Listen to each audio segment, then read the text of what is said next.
अनुयायाची property आहे, बरोबर की नाही? आमच्या बापाची प्रॉपर्टी आहे. आणि हे दीक्षाभूमीवर गेलं, इथं संघदान होणार नाही, इथं भिक्खूचं चिवरदान होणार नाही, इथं कोणाचा फोटो काढणं. तुमच्या बापदादाची वगैरे दीक्षाभूमी, अरे आमच्या बापाची दीक्षाभूमी आहे.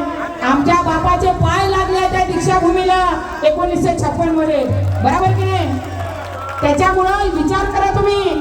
फक्त अंजली भारती एकटी जागली, अंजली भारती एकटी जागली तर दीक्षाभूमी आमच्यासाठी सुरू झाली.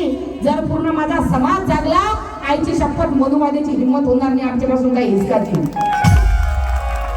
आज आम्ही बौद्ध गयासाठी एवढा मोठा लढा देतो की नाही, की बौद्ध विहार आमचं आहे, आम्हाला भेटलं पाहिजे. तिथं फटबामनं ताबात टाकून बसले नागोबासारखे फदा काढून. उद्या असं ना हो की दीक्षाभूमीसाठी आम्हाला लढा द्यावा लागेल. त्याच्यासाठी आम्हाला जागृत व्हायची फार जरूरत आहे. विचार करा तुम्ही, आज जा तुम्ही दीक्षाभूमीला, एक अंजली भारती जागली, दीक्षाभूमीत कोणी मैचा लाल एकाही भीम सैनिकाला रोकाची हिंमत नाही करून राहिला, फक्त एकट्या अंजली भारतीमुळं. आणि जर सर्व भीमाच्या वाघिणी जागृत झाल्या तर कमिटी फमिटीची अशी तशी केल्याशिवाय राहू नये आम्ही, बरोबर की नाही? कोण कोण आहे माझ्यासोबत? हात वर करून सांगा.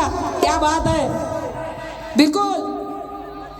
म्हणून सुंदरसा विषय सादर करणार आहे. आम्हाला जागृत होण्याची गरज आहे, जागृत राहिलो पाहिजे, अभि नाही तो कभी नाही.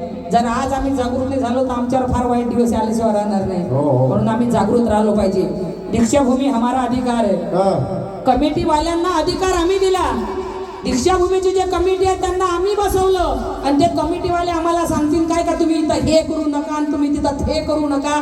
तुमच्या काय बापाची वैयक्तिक प्रॉपर्टी आहे का रे? अरे उद्या जर समाज जागला, पूर्ण कमिटी बदलून आम्ही दुसरी कमिटी बसू शकतो. एवढा पॉवर आहे आमच्यामध्ये, आहे की नाही पॉवर?